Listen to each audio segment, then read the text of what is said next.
Welcome, curious minds, to The Deep Dive. Hello. Today, we're plunging into a history that's often been told and retold, reshaped, and maybe even deliberately obscured by outside forces. Yeah, it happens. What happens when a region's entire narrative gets, consistently influenced by others, maybe loses its own voice a bit? Exactly. That's what we're here to explore today. Indeed.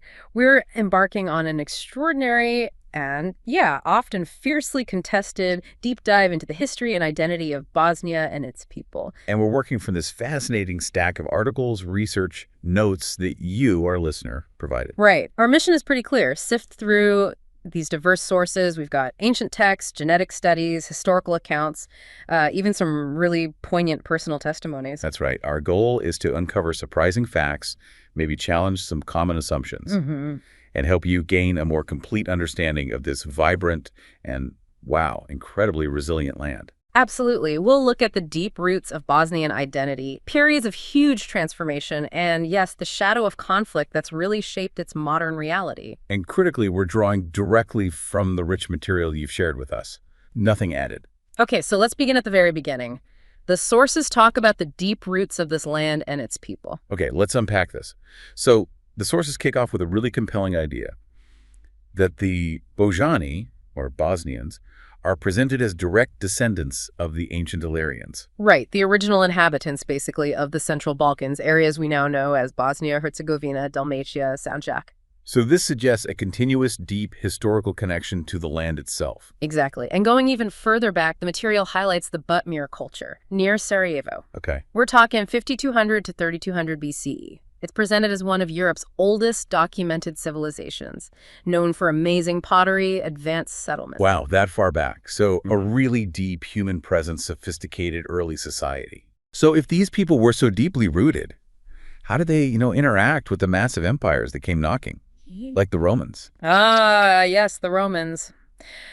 Well, here's where it gets interesting. Our sources point out that the mighty Roman Empire actually had a really tough time conquering the mountainous Illyrian regions. More so than the coastal areas. Much more so, yeah. It wasn't an easy takeover for Rome, which, tells you something about the tenacity of the local population. And that tenacity. Yeah. There's an example, right? Baton's uprising? Yes. Perfectly exemplified by that, 6 to 9 CE. The sources describe this revolt, led by the Decidiati and Bruciat tribes, as the most difficult in Roman history. The most difficult. Wow. That's the claim. And what's particularly fascinating, the source claims the name Baton, Old Slavonic, actually means Bujanin.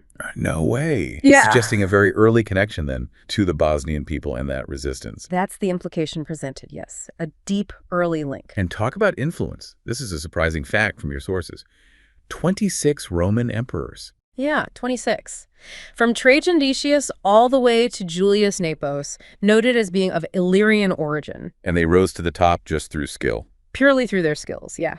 Reaching the highest positions, it shows a significant, often overlooked contribution from these regions right into the heart of the Roman Empire. Demonstrates that talent and resilience, even under conquest. Absolutely. And the name Bosna itself, the sources say it has ancient roots, too. Yeah. The earliest known written mention, Mathinus Flumen, for the river Bosna, it's on a stone milestone in Solin, Croatia, dated around 19 or 20 CE. So really early. And it explicitly links that name to the Bosna River, separating two specific tribes, the Bruci and Osiriots, underscoring that deep historical continuity of the name. Okay, so moving into the medieval period, the sources detail the emergence of Banovina, Bosnia, mid-9th century. That's right. Built on feudal principles, succeeding those earlier Illyrian tribal structures, and crucially, governing a territory that covered much of former Illyricum. And this Banovina then became a kingdom.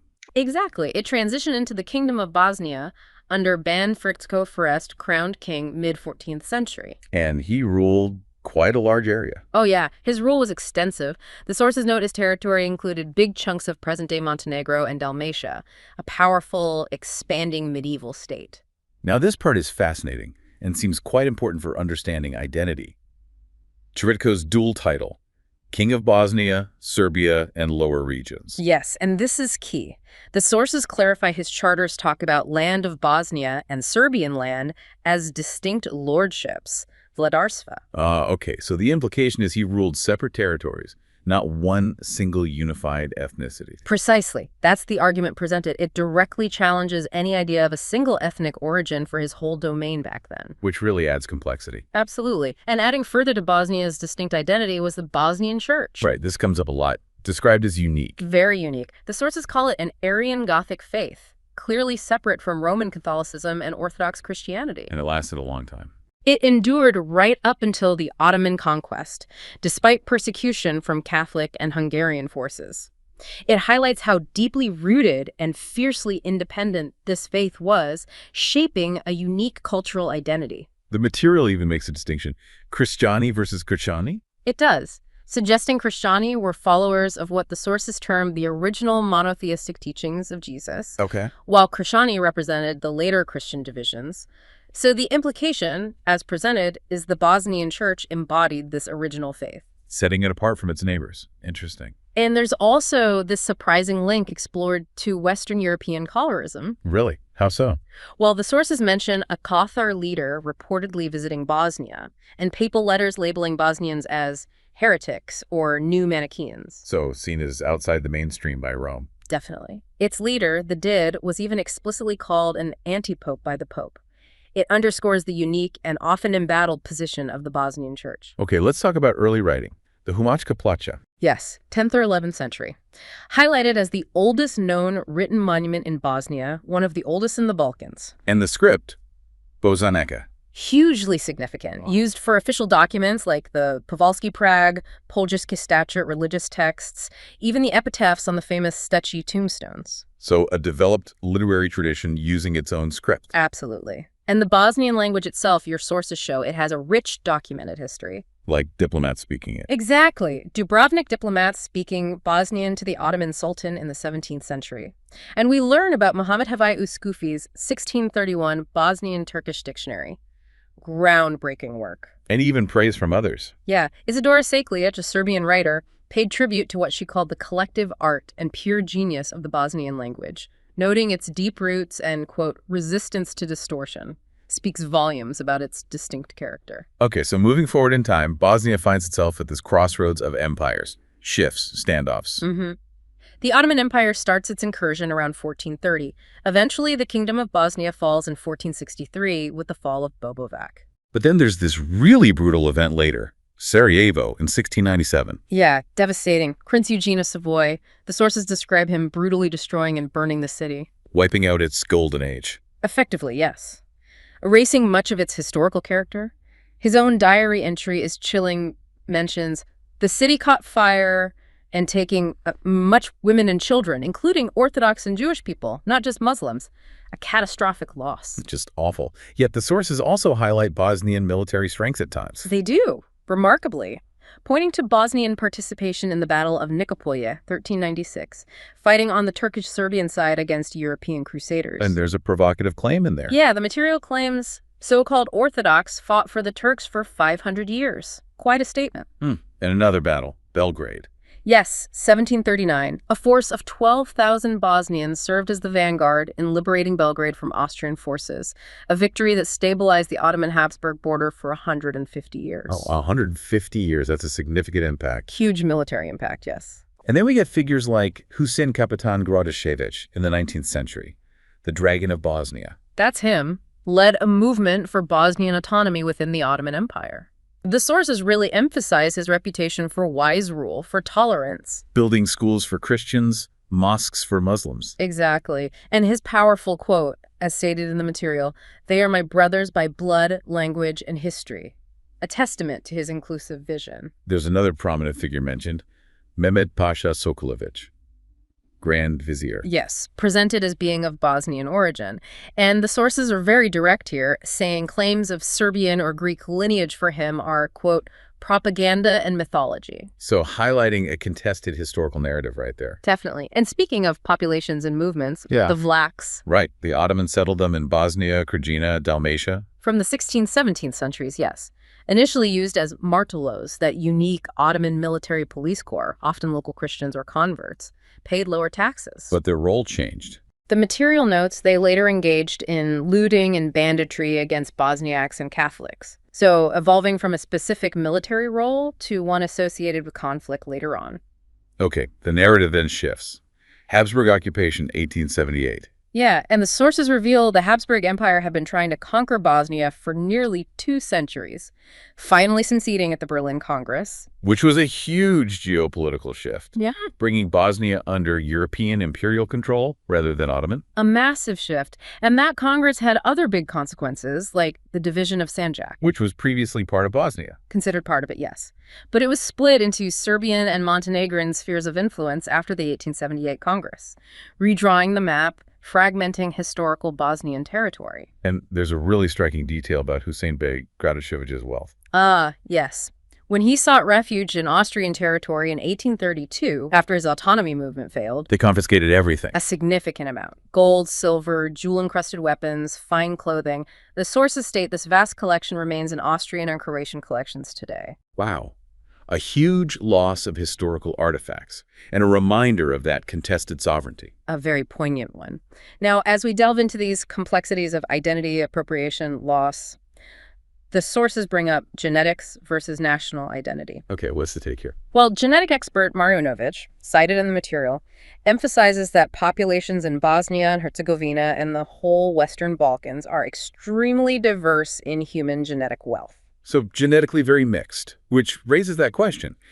If genetics doesn't support these fixed national identities, where do they come from? Exactly. The scientific stance highlighted is that genetics does not recognize nation or ethnic group, explicitly dismissing notions of Croatian, Serbian, or Bosniak genes. Reinforcing that national identity is more of a social construct, not biological. Right. And reinforcing that, the material states a basic principle: no two human populations are genetically identical, underlining the inherent diversity everywhere, pushing back on rigid ethnic boundaries. So what does this mean for how national identity developed in the region, according to the sources? Well, they present a compelling argument that modern Serbian and Croatian ethnic identities, in their current sense, emerged as political and cultural constructs, mainly in the 19th century. Not existing continuously since the Middle Ages in that same way. That's the argument, which fundamentally reshapes how you might view the historical development of these identities. And this leads into language appropriation. Directly. The material claims the Bosnian language was the very basis for standardized Serbian and Croatian. Who makes that claim? It cites Fra Antonijević from the 19th century, arguing our beautiful language was taken without acknowledgement. Okay. And also Dositej Obradović, an 18th century Serbian enlightener who recognized a shared language among many groups, including Bosniak and Herzegovac Turk, stating, law and faith can change, but lineage and language never. So the implication is a shared foundation that was later divided, maybe reattributed. That's what it suggests, yes. A complex linguistic heritage. Now, the sources don't pull punches on accusations of historical manipulation. No, they don't. For instance, the material asserts the 4S on the Serbian coat of arms came from a Byzantine flag with 4 Bs, implying a stylized, maybe illiterate appropriation by Miloš Obrenović. Okay, that's one claim. What else? It claims the Serbian-Kosovo battle was actually primarily between the Bosnian kingdom and the Ottomans, not solely Serbian, challenging a core national narrative. And the Serbian flag itself. Determined by an Ottoman sultan's decree in 1835, according to these sources. Wow. Okay, more provocative claims. Oh, yeah.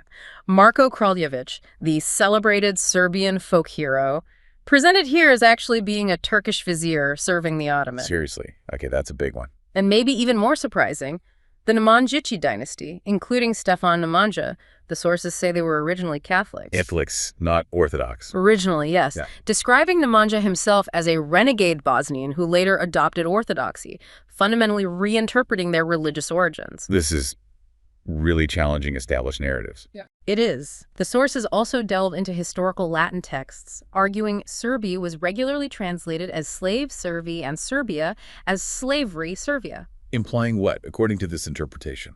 Suggesting their historical status, perhaps, as sublex or even unbaptized slaves, painting a very different picture of their early history. Okay. And on identity shifts within Bosnia itself, there's a quote from Mohamed Filipović. Yes, the academic, quoted saying, "Today's Bosnian Serbs should nationally declare themselves as Bosniaks of Orthodox faith, or, to a lesser extent, Bosnian Vlachs." Why? What's the reasoning given? The source attributes this to them having forgotten or voluntarily discarded their ancestral Bosniak and partly Vlach affiliation. It's a significant and, yes, controversial reframing of identity presented here. Okay, let's shift to cultural heritage. The picture painted is pretty stark, isn't it? It is.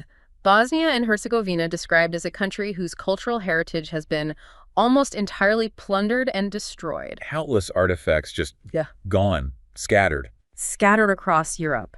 Museums, archives, private collections, an immense cultural loss. Are there specific examples given? Yes, quite a few.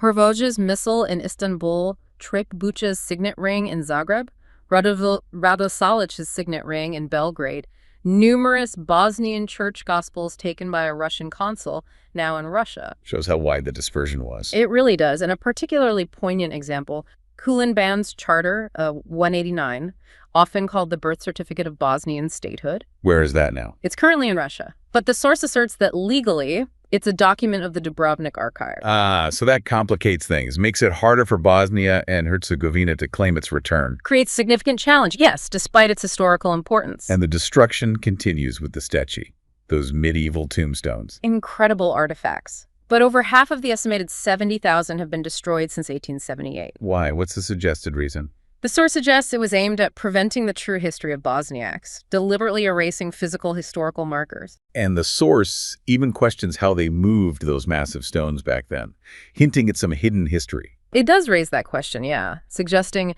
maybe a level of technology or organization not fully understood, highlighting a deliberate effort to erase. And despite international conventions, documentation, efforts to get this heritage back. The sources highlight a significant lack of official efforts, a critical gap, it suggests, in preserving historical memory and asserting cultural ownership for Bosnia and Herzegovina. Okay, we now move into this shadow of conflict, a century of unrest that really shaped modern Bosnia. Yeah, starting with the early 20th century, the Balkan Wars. The sources describe regional imperialism by Serbian and Montenegrin forces in 1912. Including that symbolic baptism of the Adriatic as Serbian Sea. That's mentioned, yes. And the sources detail widespread plundering, burning of villages, even extermination of non-Serbian populations. There's a chilling quote associated with that. Yes. Wherever our army passed, another people must settle there, revealing a clear intent behind the expansion, according to this material. And there's a particularly brutal account from Marko Miljanov. Yes, detailing Montenegrin brutality against the Kuch clan mid-19th century. The sources note, children in cradles weren't spared, heads taken for counting, a grim picture of systematic violence. This period also saw mass forced migrations. Huge exodus. The sources describe Bosnian refugees, muhajirs, fleeing Macedonia in 1912, fearing the Christian Balkan states, leaving homes with tables set with food. Just highlights the sudden, desperate nature of it all. Absolutely. And the Balkan Wars also led to the occupation and division of the Bosnian-Herzegovinian Sanjak by Serbia and Montenegro. More shifting borders, external influences. Okay, moving into the Yugoslav era, Gavrilo Princip's assassination. The sources have a specific take. Yes, presented not just as the spark for WWI, but as a terrorist act by the Serbian organization Black Hand. With a specific goal. The aim, claimed by the sources, was expanding Great Serbia, establishing the Kingdom of Serbs, Croats, and Slovenes in 1918 through, quote, occupation and dismemberment of Bosnia. And the agrarian reform after WWI, 1918-1919. Profound impact. Led to confiscation of land from Bosniak Agas and Begs, redistributed to landless Serbian families, and Solunak colonists, veterans rewarded with land. There's an example given, Banja Luka. A stark one. Bosniak Muslim population drops dramatically from nearly 68% in 1879 to just over 19% in 1991. And crucially, compensation. As sources claim, compensation for this land was never fully paid, making the transfers legally questionable, creating lasting economic disparities. The sources also mention something called the Fourth Genocide between 1830 and 1867. Yes, referring to the expulsion of Bosniaks from places like Belgrade, Učice, Sokola, Šabac, forced into the Bosnian Agelet. And new towns were built for them. Settlements like Bazanski, Amak, and Oraše, specifically for them. Učice, for instance, noted as having thousands of Muslim houses and dozens of mosques in 1834, indicating a massive displacement, creating a new demographic reality. World War II casts another dark shadow, Chechnya massacre. Horrific testimonies shared in the sources. Against unarmed Bosniaks, men, women, children in eastern Bosnia, Fusha, Gorazde, Adni, 1941-42, bodies thrown into the Drina. And these events were suppressed later. Disturbingly, yes. The material highlights deliberate suppression during Tito's Yugoslavia, resulting in no monument for over 100,000 liquidated Bosniaks, according to these sources, erasing memory. And after WWII, more migration. Large-scale forced migration of Bosniaks from Sanjak to Turkey, 1950 to 1974, influenced by land nationalization, economic hardship, often via Macedonia, a continuous pattern. And then there's this issue with Nicotia's Gorski Visionek. Yeah, the problematic glorification. The sources discuss how this work, mandatory school reading in former Yugoslavia, depicts the extermination of potrus Muslims as a heroic and ethical act. Described in the sources as A generator of national and religious hatred, revealing how certain cultural works can be used, perhaps, to perpetuate division. Okay, turning now to the 1990s. The sources provide chilling details. Documented atrocities, but also efforts towards justice. Brijador genocide, 1992. Highlighted significantly. Reported atrocities against non-Serb populations. Concentration camps, torture, mass killings. Described by observers like Roy Gutman, quoted saying they slaughtered Bosniaks like beasts, skinned them, burned them alive. And Elaine Finkielkraut quoted on Chetnik cleansing as a euphemism. Yes, for these horrific acts, some called the camps the most gruesome the world has ever seen. But there was some accountability. The Fucha verdict in 2001. A landmark ruling presented as such by the Hague Tribunal. First time in international law qualifying sexual slavery in war as a crime against humanity. And it discusses a specific case. Yes. 12-year-old Almira Bektovic, held, abused in the Karaman house, described explicitly as a brothel. Perpetrators named Kunarak, Kovac, Stankovic, along with their sentences. A measure of justice. Other documented crimes mentioned. Kidnapping workers from a bus in Shevra in 1992. Kidnapping 20 passengers, mostly Bosniaks. One Croat from a train in Cherkasy in 1993. What happened to them? Stripped, robbed, beaten, killed, bodies thrown into the Drina.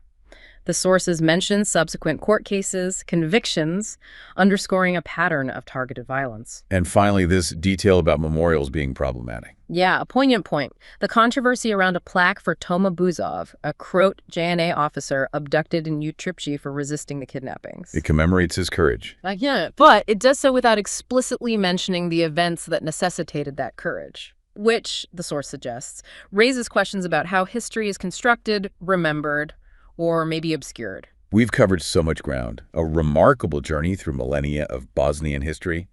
Deep roots, empires, struggles for identity, language, culture, shifting landscapes, brutal conflicts. It's been intense, examining the deep Illyrian and medieval roots, interactions with empires, and, yeah, those profound struggles. So what stands out to you, our listener, from this incredibly dense, often emotional historical narrative we've unpacked from your sources?